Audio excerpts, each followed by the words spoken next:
She texted me a cold message. I want a divorce. From now on, all communication goes through my lawyer. I took a breath and replied softly, okay, if that's what you want. Then I quietly stood up, canceled all her credit cards, cut every form of financial support, got in my car, and drove away without looking back. My name is David. I'm 38, and until about 3 months ago, I was married to someone I thought I knew completely. We'd been together for 12 years, married for 9 of them. I work in commercial real estate, which means long hours, early mornings, and a lot of client dinners. It's demanding work, but it paid well enough to give us a comfortable life. Our house in the suburbs, 2 cars, regular vacations. We had the life people are supposed to want. Her name was Catherine. She was a marketing consultant, smart, beautiful, the kind of woman who made me feel lucky. We met at a conference in 2012, and I knew within 2 weeks I wanted to spend my life with her. Her laugh could light up a room. She was great with people, probably why she was so good at her job. The first sign something was wrong came in early July. It was subtle. She started working later. A lot later. Her phone notifications would light up at 2 a.m., and she'd silence them quickly. I remember lying there in the dark, knowing I should say something, but I didn't. I think part of me knew what was coming, and I wasn't ready to face it. One evening in mid-July, I came home early from a client dinner that got canceled. I found Catherine upstairs in our bedroom, on the phone, whispering intensely. When she saw me, she froze. For about 3 seconds, we just stared at each other. I have to go, she said into the phone, and hung up. Who was that? I asked, and I already knew I didn't want to know the answer. Just work stuff, she said too quickly. Budget review with a client in London. It was 8:47 p.m. No legitimate client calls happened at that time. I didn't push it. I went downstairs, poured myself a drink, and pretended nothing had happened. But something had shifted. I started paying attention in a way I hadn't before. The way she'd take her phone to the bathroom. The new perfume I'd never bought for her. The way she'd suddenly need to run errands on Saturday afternoons. By late August, I couldn't take it anymore. I decided to check her iPad. It was sitting on the kitchen counter, and I knew her passcode because she'd never bothered to change it from her birthday. It took me about 30 seconds to find what I was looking for. There were dozens of messages between her and someone named Richard, a colleague from her firm. The messages started innocent enough, work talk, inside jokes. But somewhere around June, they shifted. They became flirty, then sexual. By August, they weren't even being subtle anymore. There were photos, hotel confirmations, a message that made me feel like someone had punched me in the stomach. Can't wait to have you in San Francisco next week. Tell him you're at a conference. That's what broke me. Not just the cheating. It was the calculation. She'd been planning this, lying to my face every single day for 2 months, right while I was busting my ass to provide for us. I put the iPad down and went to my home office. I sat there for 2 hours, just staring at the wall. When she came home around 6 p.m., she found me there. Hey, you're home early, she said, appearing in the doorway with that beautiful smile. I looked at her and asked, who is Richard? I watched the color drain from her face. She tried to play dumb for about 10 seconds before the act dropped entirely. David, don't, I said quietly. I don't want to hear it. Not yet. She stood there, her mouth opening and closing like a fish. Finally, she asked, are you going to divorce me? I remember thinking about that question very carefully before I answered. I don't know, I said. I need to think about it. That was Tuesday, August 27th. By Wednesday morning, Catherine had changed. The guilty expression was gone. In its place was something colder, more calculated. I realized then that I was looking at someone I'd never really known at all. She spent that day making phone calls in low, controlled voices, locking herself in the guest bedroom. I heard her say, he knows about us, and then silence while she listened to whoever was on the other end. By Thursday, I'd already consulted with a divorce attorney, a woman named Sharon who specialized in high-conflict cases. She told me something that made me sit up straighter. Before you do anything else, you need to understand that Catherine's income combined with her potential future earnings might make her eligible for spousal support. Depending on how this plays out, you could be looking at significant alimony payments that hit differently than the cheating had. Update 1. Friday morning, Catherine told me she wanted a divorce. She didn't seem sad about it. She seemed determined. She said we could make it amicable if I agreed to her terms.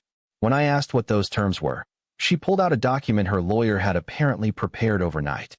The document asked for the house, 60% of our liquid assets, 30% of my ongoing income for the next 10 years, and full maintenance of her health insurance. The kicker? A clause that gave her claim to any bonuses I received over $50,000. I remember laughing. Actually laughing. It was the kind of laugh that scares people because it has no humor in it at all. You want how much of my money? I asked. It's fair, she said coldly. I supported your career while you built it. I sacrificed my own advancement. By cheating on me? I interrupted. That's not relevant to the financial arrangement, she said, and I realized she actually believed that. She'd built a narrative where her infidelity was separate from what she was owed. I told her I wasn't signing anything. Sharon had already advised me not to. I went to work that day and couldn't focus on a single thing. That's when I made the decision that changed everything. Friday at 2 p.m., I called my accountant and initiated a freeze on all joint accounts. I went to the bank in person and explained that I was in the middle of a contested divorce. They were actually helpful. Turns out this is a common request. I had authority because the accounts were tied to my business income. Then I called our credit card company and removed Catherine from the authorized users. All four cards she used regularly? Canceled. I kept one card in my name for household expenses, but Catherine's ability to spend without restriction was gone. She called me at work at 2:47 p.m.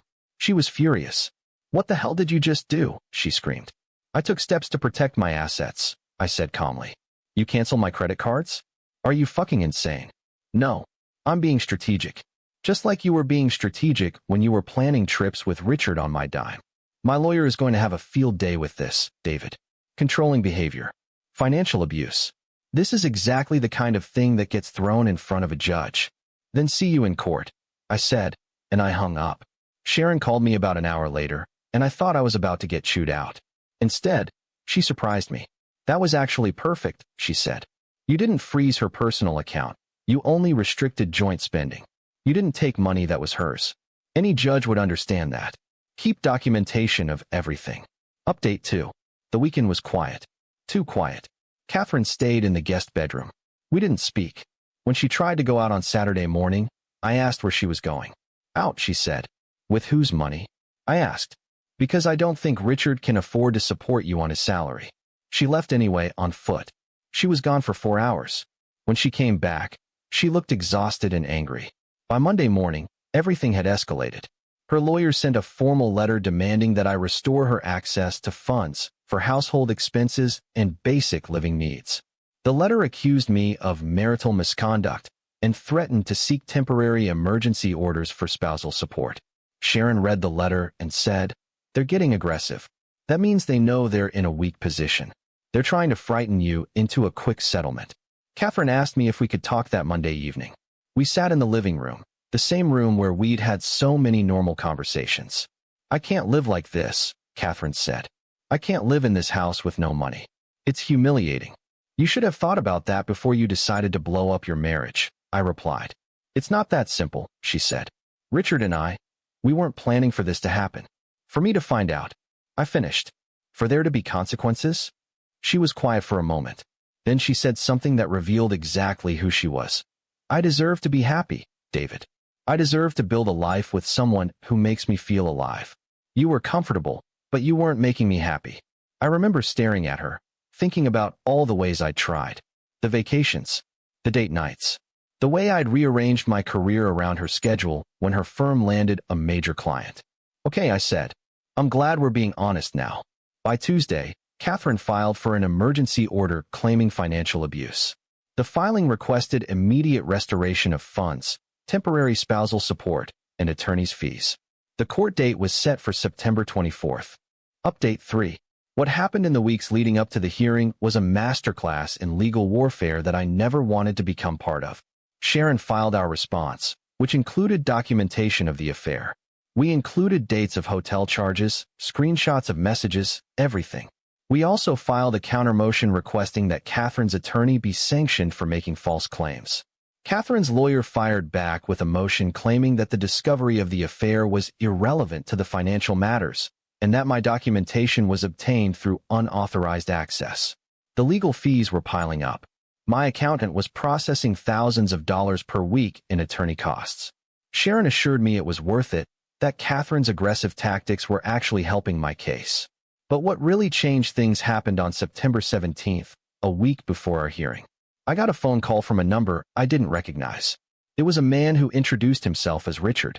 "Mr. David," he said, "this is Richard Castellano. I'm the person your wife has been intimate with. I'm calling because I think we should talk." I almost hung up. Sharon would probably tell me to hang up. But I didn't. "I'm listening," I said. "Catherine's lawyer has been pressuring her to misrepresent the facts to the court. She's talking about claiming you were abusive, that you cut off her money as punishment. But that's not true. Catherine came to me. Catherine pursued me. I didn't pursue her." He paused. "I'm calling because I have a conscience," he continued. "And also because she's been calling me constantly, asking me to help pay for her legal fees and living expenses. She seemed to think I was wealthy, but I make a decent salary. That's it. She's expecting me to be her financial solution, and I can't do it." "Why are you telling me this?" I asked. "Because I'm going to sign an affidavit if your attorney contacts me. I'm going to tell the truth about what happened. And because Catherine tried to convince me to lie and say that you'd been physically violent with her." After he hung up, I sat there in my office for a very long time. I called Sharon immediately. By the next morning, Richard had signed a detailed affidavit corroborating that Catherine had initiated the affair and that he had no knowledge of her financial claims. He also specifically noted that Catherine had suggested lying about physical violence. The affidavit was devastating to Catherine's case. Update 4. The court hearing on September 24th lasted 3 hours. Catherine sat next to her lawyer, looking increasingly uncomfortable as the proceedings unfolded. The judge reviewed the documentation, the messages, the hotel records, Richard's affidavit. At one point, Catherine's lawyer tried to argue that none of this was relevant. The judge, a woman who appeared to be in her 60s, cut her off. "Your client initiated the divorce proceedings," the judge said. "Your client engaged in infidelity. Your client's own paramour has submitted an affidavit stating that your client initiated contact and pressured him financially. Your client then filed for emergency orders claiming abuse while simultaneously attempting to secure him as a financial provider. I'm not sure what case you think you're trying, but it's not a compelling one." Catherine's lawyer's face turned red. The judge ruled that the joint accounts would remain frozen pending a full determination of the marital estate. She found no evidence of financial abuse and sanctioned Catherine's legal team for filing a frivolous emergency motion. As for spousal support, she indicated that given Catherine's earning capacity and the short duration of the affair, she was unlikely to award significant alimony. Catherine looked like she'd been physically struck. Update 5. The actual divorce proceedings took another 4 months.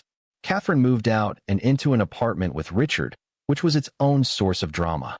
Apparently, Richard expected that living with Catherine would be pleasant, and it wasn't. She was angry, vindictive, and constantly complaining that he wasn't supporting her financially the way she'd assumed. By February, Richard had broken up with her. Catherine was blindsided. The affair that had destroyed our marriage lasted less than 6 months. The final divorce settlement was reached in March, 14 months after she'd sent that text about wanting a divorce. The house was ordered sold. Catherine received 25% of my liquid assets, approximately $180,000. I received 75%, approximately $540,000. The judge ordered Catherine to pay me $200 per month in spousal support due to my contributions during the marriage and her infidelity. The thing about revenge, which I didn't understand until this was all over, is that it doesn't feel the way you think it will. I'd imagined that winning would feel good, that destroying Catherine's plans would fill whatever hole she'd left in my chest. It didn't. It just made me realize that the person I'd mourned wasn't real. The Catherine I loved didn't exist. The person I'd been fighting against for months was someone else entirely. Catherine moved to Portland to be closer to her family. I heard through a mutual friend that she'd started dating someone new. I genuinely hope she's happy because caring about her unhappiness was exhausting. The house I live in now is smaller, a condo in the city. It's just mine. No ghosts. No history. No memories of a woman I thought loved me the way I loved her. Edit 1. Several people have asked how I'm doing now. The honest answer is I'm good, but I'm different. I don't trust easily anymore. I've been to therapy to process both the betrayal and my own role in not seeing the warning signs. I think I chose to ignore them because acknowledging them would have meant facing the reality that my marriage wasn't what I'd convinced myself it was. Edit 2. I've been dating someone new for about 8 months. Her name is Rachel, and she's nothing like Catherine. She's honest in a way that sometimes makes me uncomfortable because it means real conversations instead of comfortable silence. That's probably healthier, even if it's harder.